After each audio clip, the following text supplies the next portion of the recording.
हे का मागे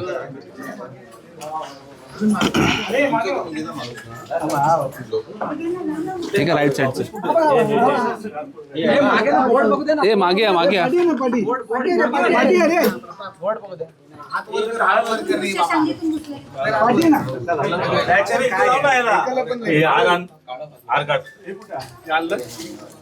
मागे मागे मागे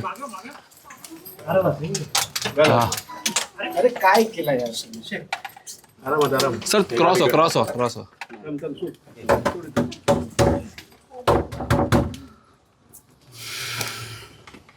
महाराष्ट्र नवनिर्माण सेनेचा मराठी हृदय सम्राट सन्माननीय राजसाहेब ठाकरेंचा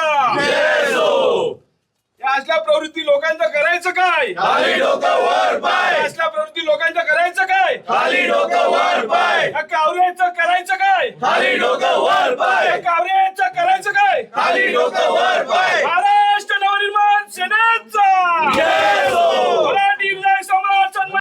त्याच्या सांगण्याशिवाय या माणसाने अशी ऍड टाकली नाही आणि जर त्यांनी जर अशी ऍड टाकून जर तो अशा पद्धतीमध्ये विभाजन करत असेल तर त्याला दणका हा भेटणार. आम्हाला कुठच्याही समाजाच्या विरोधात आम्ही कधीच काही बोलत नाही किंवा जात नाही, पण जर असे वाईट वृत्तीचे जर लोक असतील तर त्या लोकांना धडा हा त्यांना मिळालाच पाहिजे. याच्यासाठी म्हणून आम्ही आज इथे आलेलो आहे. आणि लक्षात घ्या, त्यांनी जर जाहीर माफी नाही मागितली तर उद्या या ऑफिसमध्ये जो त्याचं ऑफिस आज त्याला जेव्हा कळालं आपण इथे येतोय तेव्हा त्यांनी सगळ्या स्टाफला काढून लॉक लावून तो निघून गेलाय.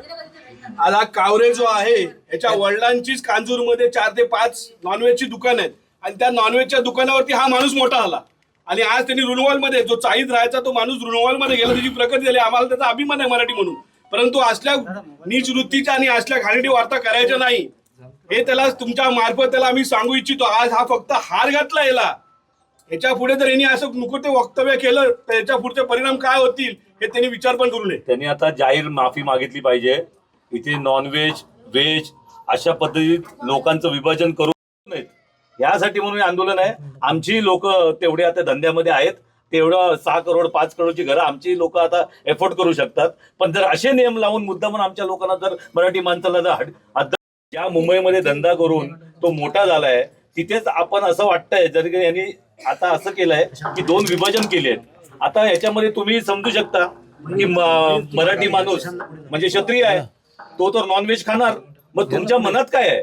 हा बिल्डर जो आहे ज्यांनी हा फ्लॅट त्यांनी भावेश कावरे याचा जो व्हिडिओ व्हायरल झाला, तुम्ही येऊन त्याच्या कार्यालयाला इथे चिकनचे पाय लावून गेलेला आहात, त्याचा हार घातलाय त्याला, काय तुमची नेमकी मागणी आहे? काय सांगाल? मनसेने गुन्हा देखील दाखल करण्याची मागणी केली आहे. खरं तर काल भावेशने एक व्हिडिओ पोस्ट केला होता. त्याच्यामध्ये ती बिल्डिंग ही अंडर कन्स्ट्रक्शन असणारी बिल्डिंग आहे. त्या बिल्डिंगमध्ये त्यांनी जी ॲड केली यामध्ये त्यांनी जी भाषा वापरली, ज्याने त्याचा जे प्रोडक्ट विकण्यासाठी त्यांनी जे ज्या पद्धतीने ॲड केली त्याचा उद्दिष्ट असं होतं की तो फ्लॅट विकायचा नॉन महाराष्ट्रीयन व्यक्तीला. आणि महाराष्ट्रात राहून मराठी माणसाने नॉनव्हेज न खाणाऱ्या माणसाने तो फ्लॅट घ्यावा अशी त्यांनी विनंती केली होती. पण हा महाराष्ट्राचा त्यांनी काल केलेला अपमान आहे, मराठी भाषेच्या लोकांचा केलेला त्यांनी अपमान आहे. आणि ह्याचा निषेध म्हणून महाराष्ट्र नवनिर्माण सेना आज त्याच्या ऑफिसवर आलेली. मला वाटतं त्यांनी आज सकाळी प्रेस पण केली, त्यात त्यांनी काहीतरी चुकीची माहिती दिली की तो फ्लॅट वारकरी समाजाचा आहे. अंडर कन्स्ट्रक्शन असणाऱ्या बिल्डिंगमधला फ्लॅट वारकरी समाजाच्या व्यक्तीचा कसा काय असू शकतो?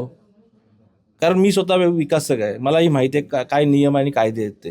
त्यामुळे आज त्यांनी जी बाईट दिली ती चुकीची आहे आणि अशा पद्धतीच्या वक्तव्याचा आम्ही निषेध करण्यासाठी आज ठिकाणी आलो आहे. आम्ही येणार हे कळल्यानंतर त्यांनी स्वतःचं ऑफिस बंद ठेवलं आहे आणि तो इथून पळून गेलेला आहे. पण तो किती दिवस पळेल? आमची त्याला एवढीच विनंती आहे, तो मराठी मुलगा आहे, भावेशला मीही चांगला ओळखतो, त्याने या महाराष्ट्राची माफी मागावी, मराठी माणसाची माफी मागावी आणि परत असं कुठचा प्रकार होणार नाही अशी दक्षता घ्यावी. ऑफिस आज बंद केलं जर त्यांनी माफी मागितली नाही तर येणाऱ्या काळात त्याला महाराष्ट्र नवनिर्माण सेनेचे परिणाम भोगावे लागतील. चिकनची माळ घालून तुम्ही इथे आंदोलन केलेलं आहे, पुढे काय तुमचं नेमकं पाऊल असतं? आज एक सौम्य पद्धतीचं आंदोलन झालेलं आहे. चिकनची माळ त्याच्या ह्या बोर्डला लावलेली आहे. जर त्यांनी माफी मागितली नाही तर त्याचं उग्र रूप हे तुम्हाला दिसेल भविष्यात.